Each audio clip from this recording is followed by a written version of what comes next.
Welcome to The Explainer. Let's just dive right into one of the most defining stories of the modern era. Have you ever stopped to wonder how exactly the United States managed to accumulate such unprecedented global power? Well, it wasn't some historical accident. It was a highly specific, almost perfect sequence of geographic, economic, and political events. So let's map out the blueprint. Think about the sheer dramatic scale of this geopolitical transformation. Back in 1776, you have a fledgling, highly experimental republic of 13 scattered colonies, totally dependent on Europe economically and, let's face it, pretty weak militarily. Fast forward to 1945, you've got a nation standing as the world's sole atomic power with an absolutely unmatched economy. Which obviously brings us to our central question today. How exactly did that happen? We're going to see that it wasn't just a random string of lucky dates. It was actually a really potent formula, a mix of geographic luck, perfect industrial timing, and a very carefully constructed global architecture. Okay, let's kick things off with part one, the geographic cheat code spanning 1776 to 1865. In less than a single human lifetime, the country rapidly expanded from the Atlantic coast all the way to the Pacific. It all kicked off with the 1803 Louisiana Purchase, which literally doubled the nation's territory for basically pennies. Then came Florida, the Oregon Treaty, and the end of the Mexican-American War. Driven by this fierce belief in manifest destiny, the map was redrawn with just breathtaking speed. Now, this rapid expansion unlocked what was essentially the ultimate geopolitical cheat code.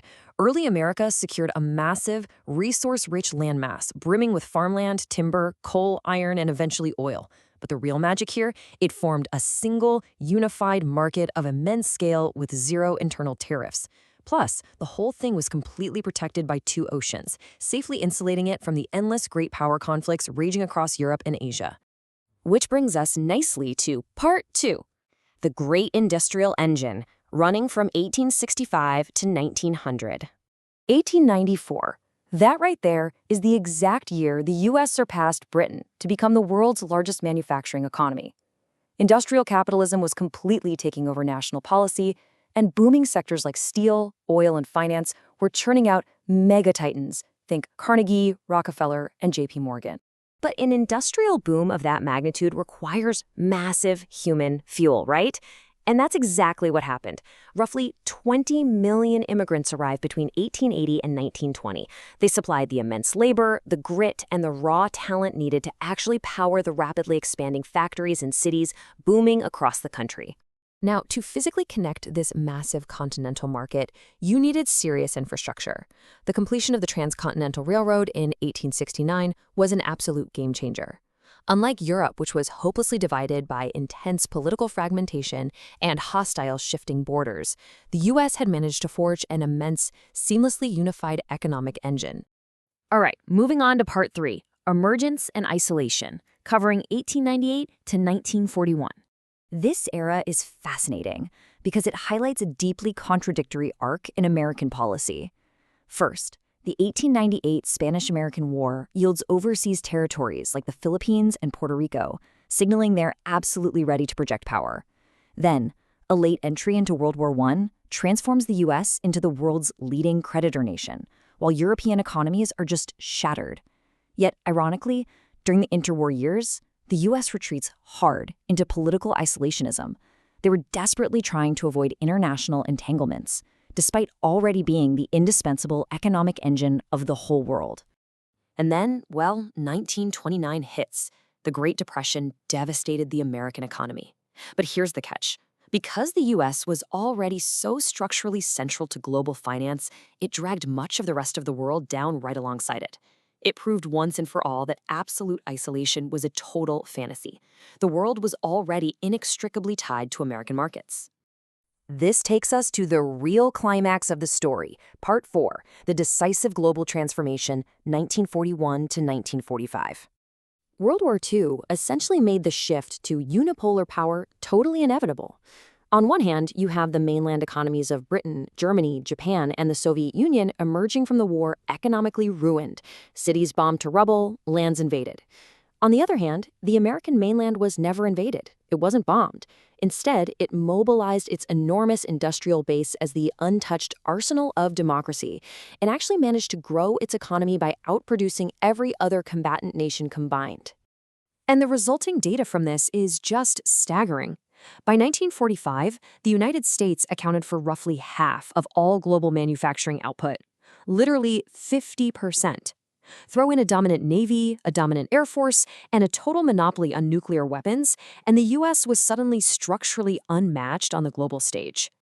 But here's the brilliant part. They didn't just win the war and go home. They deliberately institutionalized this newfound dominance. The 1944 Bretton Woods Agreement anchored the entire global financial system to the US dollar. The United Nations secured them a permanent Security Council seat. And the 1948 Marshall Plan rebuilt Western Europe, smartly tying those recovering economies directly back to American interests. They were actively, consciously engineering the post-war global order. Let's look at Part 5, the Cold War Superpower, from 1947 to 1991. For decades, this fierce, high-stakes competition with the Soviet Union pushed American innovation to its absolute limits.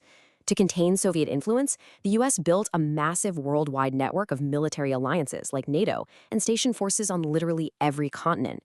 And this required incredible defense spending, which, almost as a byproduct, directly funded the technological foundations of the modern world. We're talking early computing, the dawn of the internet, and of course space exploration, culminating in the 1969 moon landing.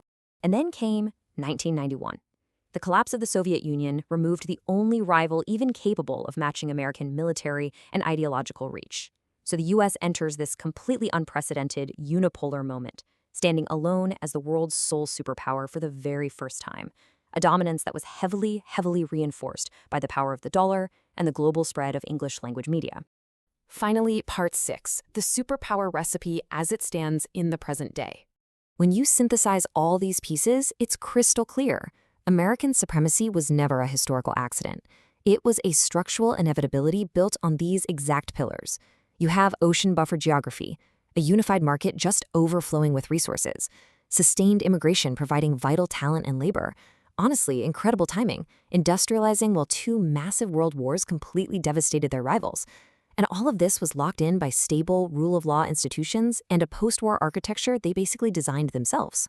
Sure, the modern era has brought intense new tests. We're seeing the rise of China as a major technological rival, and we've seen the heavy toll of prolonged overseas wars. But these deeply entrenched foundations we just talked about, they remain incredibly potent. Continental scale, deep financial markets, and institutional leadership continue to heavily underpin American global influence today. So as we look at the rapidly shifting geopolitical landscape today, with renewed great power competition really testing that global architecture, I want to leave you with a provocative thought. Given the historical recipe we just laid out and the massive structural advantages the U.S. still clearly holds, is the American unipolar moment truly over, or is it simply just evolving into something new? Thank you so much for joining me for this explainer. I hope it gave you a clearer lens into the actual mechanics of global power.